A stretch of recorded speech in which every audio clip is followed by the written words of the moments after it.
Hey there, and welcome to the Fumble Forward podcast, the show where we use life's guaranteed imperfect moments to grow into better people. I'm your host, Aquia, and I'm so thrilled to have you on this incredible journey. And this season, Happy Yourself, we're on a mission to uncover the secrets of happiness, deepen our connection with God, and nurture the kind of connections that light up our lives. So let's talk about the good, the bad, and the beautifully imperfect. This is for if you ever felt lonely. Because the truth of the matter is, we are getting into the colder seasons here. Holidays are coming up, and you can be feeling lonely. And I know a lot of people have. And that's why I felt like this episode was so needed right now.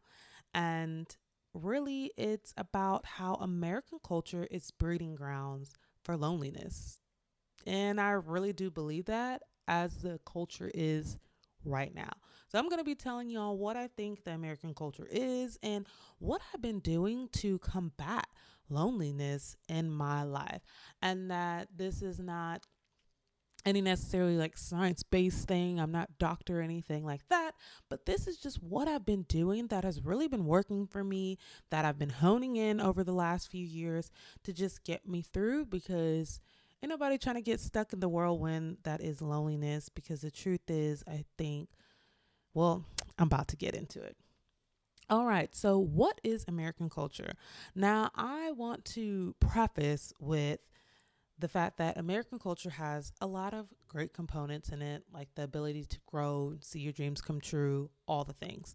And that is for another episode. But today I'm going to really focus on the not so great parts of American culture and why I think these components of American culture is really the breeding ground for loneliness, or at least why it's not hard for loneliness to seep into our lives because of the things that are in it. And the first one I want to say that you all probably guessed is hustle culture.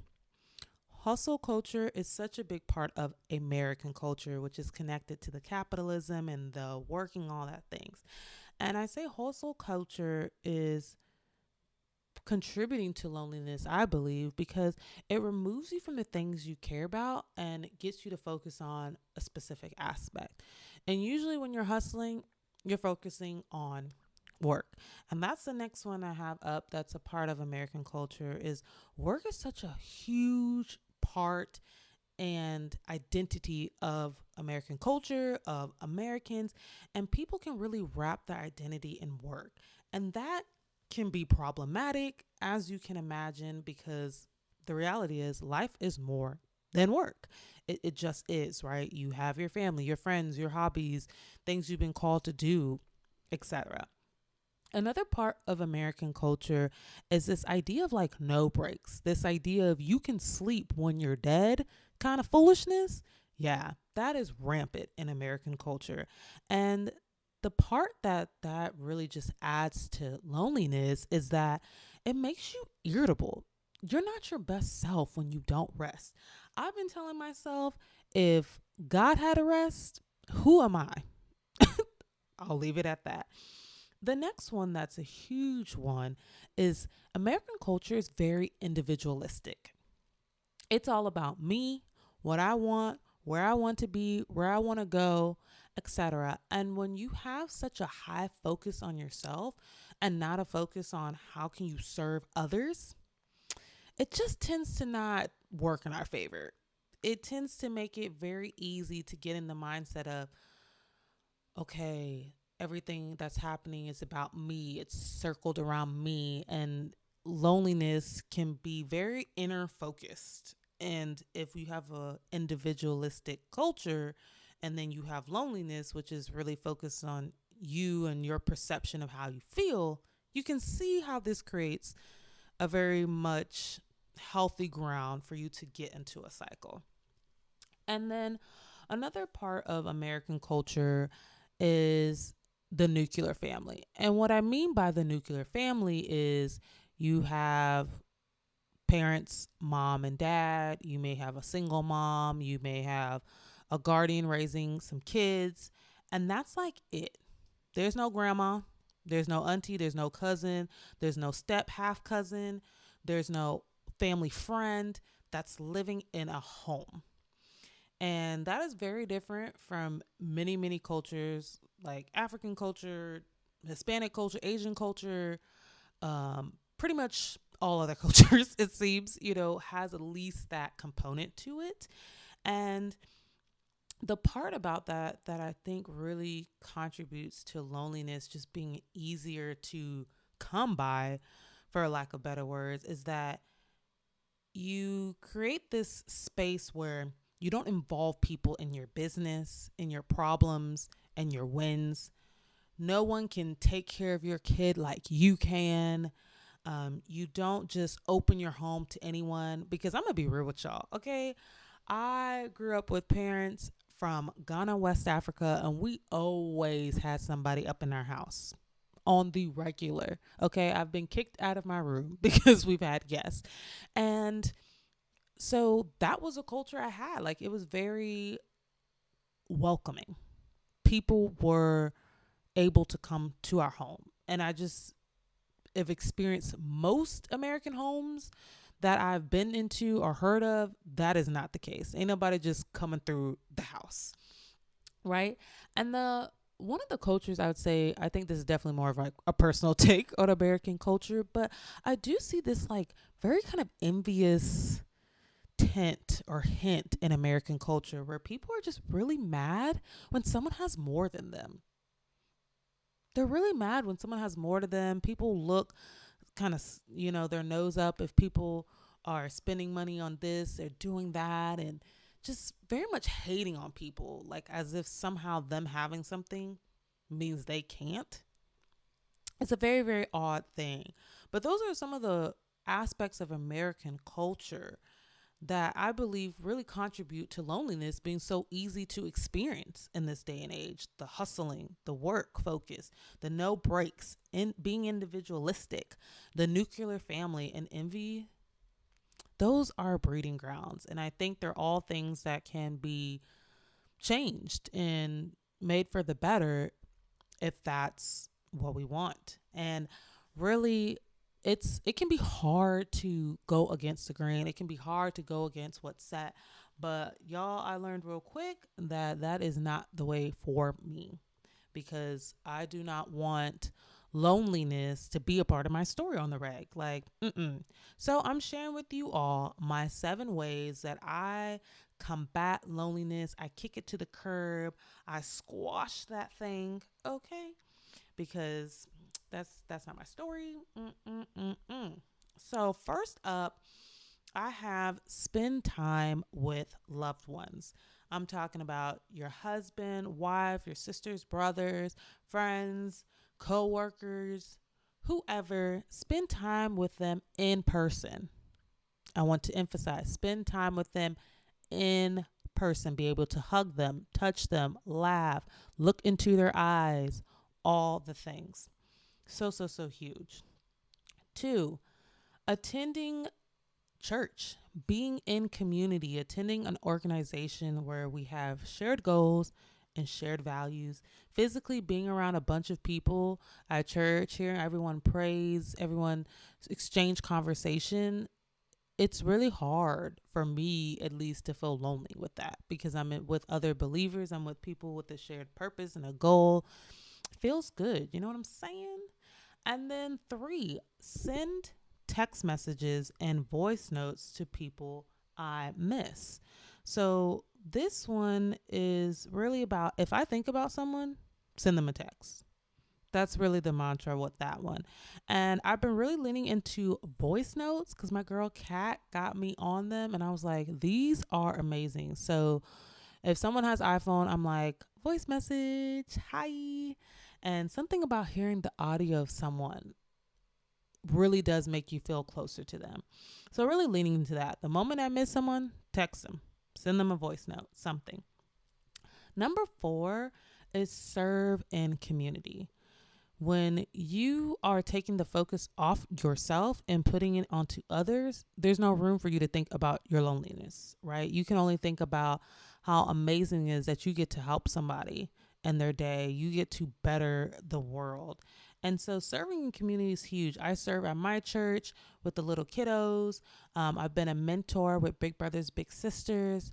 Just whatever organization you can do to get out there, fellowship with other people, provide your expertise, your skills, your humaneness to the world in a positive way. Number five is call people more to hear their voice and FaceTime people more. So this one's like taking it one step further. It's like sometimes you want to send a text message depending on where you're at, but sometimes call people, like dial their number, click their name, and call them. Even if the conversation is 10 minutes, y'all, I've been poured into because of a 10-minute conversation that lasts me the rest of the day. It is possible. And really embracing FaceTime. Like, I literally just hit up my girl and I was like, I never FaceTime you, but I see you FaceTime people. I'm going to start FaceTiming you. And I'm like now committed to just doing more video with people. And something about seeing someone's expression, them moving their lips in a weird way, or tweaking their, or tweezing, squinching their eyebrows in a particular way. Like, all these things just add so much flavor and life to a conversation, and just makes you remember that we all have different ways that we express and similar ways that we express that make you not feel like you're just out here by yourself. Okay. And then number six, I would say, is reading encouraging words in scripture. And this one can be just a great quote you saw on Instagram, or a quote you've heard from, your mom or your dad. I love referring to scripture. I'm growing my list of scripture that I lean on to when I'm in a loneliness kind of kick a little bit. I mean, I've just been into Deuteronomy 31:8. I also like Isaiah 41:10 and Hebrew 13:5 are three that I'm like, yeah, these be coming through when I need it. And I just say it on repeat until the spirit of loneliness has left me, basically. But whatever those words are for you, seeing that, saying it out loud can really do wonders. And then number seven is journal. Journal about the wonderful people and your life. And that's what I do. I journal about the wonderful people in my life. I journal about the traits I like about them. And I love using journals that are just like lines and I can just write whatever. And that's what I can do in my flaws and all journal. That's now available. Y'all can get yourself one and you can use it to help you combat loneliness by writing about things in your life that are amazing, people that care about you, that love you. I like to also even write about lessons I've learned from people that I love. I like to talk about those kind of things and just seeing them written down and getting myself in a space where I'm thinking about those positive things shifts my focus off of whatever I'm thinking that's making me lonely and into this positive mindset. So journaling, especially in my flaws and all journal, has been huge of just getting me shifting my perspective is so huge. And so, like, the free antidepressant episode, these are great for combining together to really keep you at a high level as much as possible. You know what I mean? Like, you can literally attend church, serve in community, and also call a friend. All these things can be combined together and it just makes it stronger. Honestly, it just makes it stronger so you can kick loneliness in the butt. Okay. Yes. So just know that as you're trying these different things and new ones you come up with, you're not going to do it perfect, right? But you're going to fumble forward. And that's really what matters here, right? And being gracious with yourself. And speaking of spending time with loved ones in person, one of the ways that I'm building community is spending Thanksgiving with my parents and some family. And I'm really, really looking forward to that. And it's just going to be great to enjoy good food and just remember all the things that we're thankful for and really lean into just the good spirit of the holidays there. And yeah, that's a big component. Oh, and I also forgot to tell y'all the book that I'm reading. So I am reading Jubilee by Jennifer Javan, Jivan. And I'm not gonna lie, I've kind of fallen off a bit there because life has been getting kind of hectic. So I'm really literally reading like 2 to 3 pages a night, but was slow and surely, moving along there. But I appreciate y'all so much for listening to this episode, and I really hope that it gave you some hope, it gave you some ideas, and that, you share this with a friend that has been experiencing loneliness and struggling with it and seems to be in this vicious cycle. Like, be the friend that gives them a tool that can help them, if nothing else, move the needle. But also know that, it's a journey. It's a journey. It is not a straightforward line by any means, but know that this can help someone move the needle, and sometimes that's all you need. You know what I'm saying?